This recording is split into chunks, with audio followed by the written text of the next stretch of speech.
Negative marking से अपन कैसे बचें, नकारात्मक अंकन से आप कैसे बचें, नकारात्मक अंकन से आप कैसे बचेंगे, नेगेटिव मार्किंग क्या है साहब, समझिएगा इस बात को। ये किसी भी एग्जाम में सबसे बड़ा रोल अदा करता है नकारात्मक अंकन, नेगेटिव मार्किंग, ठीक है। तो नेगेटिव मार्किंग क्या है इसको समझिएगा। आरपीएससी की जितने भी एग्जाम देते हैं, यूपीएससी के लगभग एग्जाम देते हैं, 1/3 होता है आपके, ठीक है। 1/3 का मतलब क्या है, यदि आपने 3% गलत किए हैं तो आपका 1% सही जो है उसके नंबर एक प्रकार से वो कट हो गया। 3 गलत होने का मतलब क्या हो गया, एक आपका सही किया हुआ गलत हो गया, ये नेगेटिव मार्किंग है। अब ये देखने में बहुत आसान लगता है, इस एग्जाम के 10 दिन बचे हैं, हमने जितने भी टेस्ट दिए नेगेटिव मार्किंग में फंसते गए हैं। नेगेटिव मार्किंग एक दलदल होता है, कैसे होता है दलदल, सोचिएगा। नेगेटिव मार्किंग से बचना कैसे, मेरा रियल एक्सपीरियंस शेयर कर रहा हूं, सुनिएगा। मेरा एक्सपीरियंस कर रहा हूं, मैं किसी का एक्सपीरियंस नहीं दे रहा, मैंने क्या फील किया है और मैंने कैसे बचा है। पेपर जब भी आप देते हैं नेगेटिव मार्किंग से कैसे बचना है, अति आत्मविश्वास आपको मारता याद रखना, और कॉन्फिडेंस मारेगा याद रखना, और विश्वास का अभाव, ठीक है। विश्वास, लेक ऑफ कॉन्फिडेंस, विश्वास का अभाव, ये दोनों चीजें क्या होती है, नेगेटिव होती है। जिंदगी हमेशा किससे चलती है, बैलेंसिंग से चलती है। बैलेंस बना के चलना पड़ता है, विश्वास में भी और आत्मविश्वास में भी। कैसे याद रखना, मैं आपको आज भी कहता हूं कि यदि मैं तुम्हारी जगह पेपर देने जाऊं, चाहे मैंने बहुत अच्छा पढ़ाई नहीं की इस समय, लेकिन मैं आपको विश्वास दिला सकता हूं कि मेरा पेपर आपसे बहुत बढ़िया होगा। रीजन क्या है, मेरे अंदर कॉन्फिडेंस है, लेकिन मेरे अंदर ओवर कॉन्फिडेंस नहीं है। मैं जब पेपर को देखूंगा, पहली चीज में शांत चित्त रहूंगा उस समय, ठीक है। मेरे अंदर उतावलापन नहीं आएगा कि मैंने पेपर देखा है और मैं पेपर को हड़बड़ा के मैंने खोला है, नहीं। मैं पेपर को बड़े शांत मन से खोलूंगा, ये पेपर मेरे सामने है, इस पेपर को मैंने खोला और पेपर का पेज आराम से पलटा, मैंने सबसे पहले रोल नंबर लिखे। रोल नंबर में भी एक अंक गलत हो गया, तुम्हारे 3% नेगेटिव मार्किंग में जाएंगे, नोट करना मेरी बात। एक गलती यानी गलत गोला भरने से तुम्हारे 3% भविष्य में गलत हो जाएंगे। रियली क्या है, वो तुम्हारे अंदर स्ट्रेस रिलीज करेगा।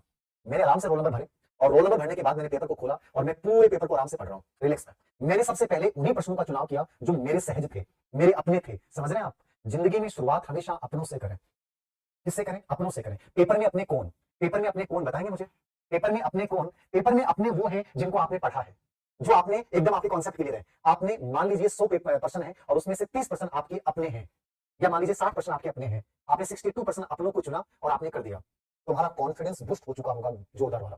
अपनों के साथ जाना सबसे पहले, ठीक है। होता क्या है, उनमें से अधिकतर बच्चे गैरों के चक्कर में फंसते हैं।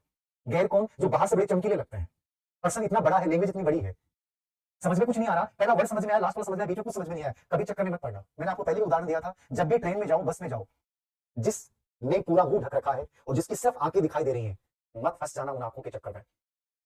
4 घंटे में तुम पूरा समय बर्बाद कर दोगे, उस 4 घंटे जयपुर से झुंझुनू तक का समय है, तुम उन आंखों में गुजार दोगे, लेकिन तुम्हारा आउटकम 100% जीरो आएगा, ये लिख लेना मेरा, क्योंकि तुमने उस पूरे प्रश्न को पढ़ा नहीं है। वो पूरा प्रश्न क्या था तुम्हारा पता ही नहीं है। हो सकता है कि जब तुम उसको पूरे को देख लो तो तुम्हारा जो आंसर होना चाहिए था वो पता नहीं क्या होगा, नेगेटिव मार्किंग में जा सकते हो। समझ रहे मेरी बात, निहितार्थ समझिएगा बात का। गैरों के चक्कर में, उन आंखों के चक्कर में मत फंस जाना जो बाहर से तुम्हें बुला रही हैं, आ जाओ, लेकिन रियल में वो क्या है मैं जानता ही नहीं हूं। कभी भी संदेहास्पद प्रश्न, संदेह युक्त चीज, कहते हैं नॉर्मली कि उस चीज के हाथ मत लगाओ जहां संदेह लगता हो, उसी सामान को रखें, उसी सामान को खोलें जिसमें विश्वास आपका कायम है। ऐसे प्रश्नों की तरफ ऐसी सिर्फ आंखें दिख रही हैं दुपट्टे के माध्यम से, बाकी कुछ नहीं है, अंदाजा नहीं है कौन है, कहां है, क्या है, कभी नहीं देखना, रास्ते पे नहीं चलना, याद रखना। केवल उन्हीं प्रश्नों को, यानी अपनों के बाद संदेहास्पद प्रश्नों को छोड़ दो कंप्लीटली। संदेहास्पद प्रश्नों को छोड़ दो, कभी भी जिंदगी में संदेह के पीछे मत चलना, संदेह का परिणाम हमेशा गलत आएगा। रिश्ता वही कायम होता है जहां संदेह नहीं हो।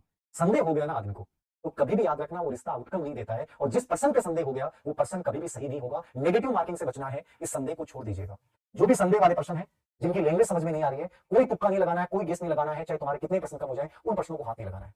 उसके बाद आप आगे बढ़ रहे हैं और आपको लगता है कि सर 5% ऐसे हैं जिसमें मैं कॉन्फिडेंट हूं हल्का सा कि सर हो सकता है, तुम 5 प्रश्नों को उस समय रिस्क ले सकते हो जब 100 नंबर का पेपर है और पेपर का लेवल मीडियम है और तुम ऑलरेडी वहां 65 से 70% कर चुके हो, ठीक है।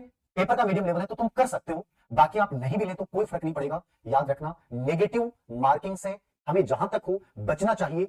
यदि हमने प्रश्न सही कर दिए हैं लगभग 60+, यदि अपन 40 के आसपास ठहर रहे हैं तो वहां अपन नेगेटिव मार्किंग में फंस सकते हैं, अन्यथा में नहीं फंसना चाहिए। यदि तुम 100 नंबर के पेपर में और पेपर का मीडियम लेवल है, तुम 60+ जा चुके हो, मेरे अकॉर्डिंग आपको नहीं फंसना चाहिए। चौथी बात, नेगेटिव मार्किंग में कभी भी पेपर आपने पूरा कर लिया हो और पेपर पूरा करने के बाद अंतिम समय में याद रखना, कभी भी प्रश्नों के उत्तर मत लगाना। होता ना कि 10 मिनट एग्जाम के बच्चे हैं, उस समय बच्चा क्या करता है, पेन खोलता है और पेन खोलने के बाद वो सोचता है यार 4% 5% बच गए, लगा देता हूं। कभी मत लगाना, वो प्रश्न हमेशा नेगेटिव होते हैं। ये मेरा रियल एक्सपीरियंस है कि मैंने पेन को बंद करने के बाद और फिर जब खोला है, याद रखना नुकसान हुआ है। 20 मिनट बच गए, आप सोच लो, सोच सकते हो, मनन कर सकते हो, इंसाइट क्रिएट नहीं हो रही ना, तो फिर तुक्के मत लगाना, क्योंकि नेगेटिव मार्किंग तुम्हें बहुत ज्यादा नुकसान पहुंचा सकती है। तुम्हें लगता होगा कि यार 3% मान लो कि 10 में से सही हो गए, तो ये भी तो हो सकता है बराबर में आ जाऊं, क्या नुकसान होता है। ये धीरे धीरे बराबर वाली सोच जो है तुम्हें कॉम्पिटिशन से बाहर कर देती है। तो पेपर का लेवल पहचानिएगा, सबसे पहले अपनों के साथ जाइएगा, गैरों से बचिएगा, संदेहास्पद वाली सिर्फ आंखें जिसकी दिख रही हैं बाकी अनुमान नहीं लग रहा है, उन प्रश्नों के साथ कदापि मत जाइएगा। और अंतिम दौर में जो भी पेपर आपने हल कर लिया अपने हिसाब से, उसके बाद आप 5 या 7 प्रश्न कभी भी नहीं करें, याद रखना।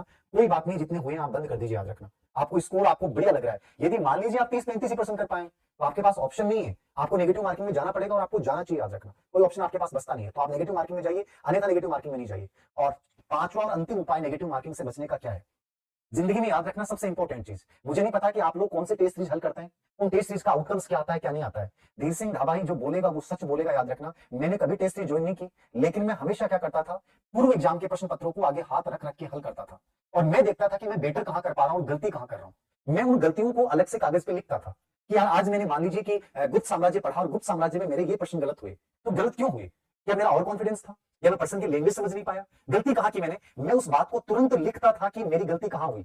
अब मैं वैसे ही पर्सन 4-5 और देखूंगा, और मैं प्रैक्टिस करता था, याद रखना। मुझे चीजें बताने वाला कोई नहीं था, मैं आज आप लोगों के साथ मेरा रियल एक्सपीरियंस से कर रहा हूं, बट उसमें मुझे बताने वाला कोई नहीं था, याद रखना। मैंने खुद अपने रास्ते खोजे हैं, खुद अपने रास्ते बनाए, याद रखना। किसी ने नहीं कहा कि ऐसे बनना। आज मैं तुम्हें बता रहा हूं, मैं उस पर्सन के ऊपर के 5 वैसे ही प्रश्नों को करता था, और उससे मेरा अभ्यास हो जाता था कि ऐसे पर्सन की लैंग्वेज वैसी आती है, तो आप देखना कि कितनी गजब की इंसाइट पैदा होती है। मैं कॉलेज लेक्चर पेपर देने गया ना, तो मेरे लगभग 6 से 7 पर्सन ऐसे थे जिनको मैंने आंशिक पढ़ा था, लेकिन वो मेरे सब सही हुए। याद रखना, उसी एक्सपीरियंस की वजह से मेरे अंदर इंसाइट क्रिएट हो जाती है पर्सन की लैंग्वेज पढ़ते ही कि यार ये आंसर होना चाहिए। ये सिर्फ प्रैक्टिस थी, याद रखना। तो ये मेरा वो डेली वर्क था, यार मैं गलती कहां कर रहा हूं, वर्क अपने पे करना पड़ेगा। और इसका एक ही तरीका है, अभ्यास अभ्यास अभ्यास। जब तुम्हारा मन ना हो तब भी अभ्यास करें, जब तुम्हारा मन हो तब भी अभ्यास करें, जब तुम्हें दिखाना नहीं हो तब भी अभ्यास करें, और जब तुम्हें किसी को दिखाना हो तब भी अभ्यास करें, जब कुछ नहीं कर रहे हो, जब कुछ नहीं पा रहे हो, जब असफल हो रहे हो तब भी अभ्यास करें, और जब तुम सफल हो रहे हो तब भी अभ्यास करें। इस दुनिया में यदि किसी चीज ने इंसान को बड़ा बनाया है, वो है प्रैक्टिस प्रैक्टिस प्रैक्टिस। क्योंकि प्रैक्टिस नहीं होती तो धीर सिंह धाबाई तुम्हारे सामने नहीं होता।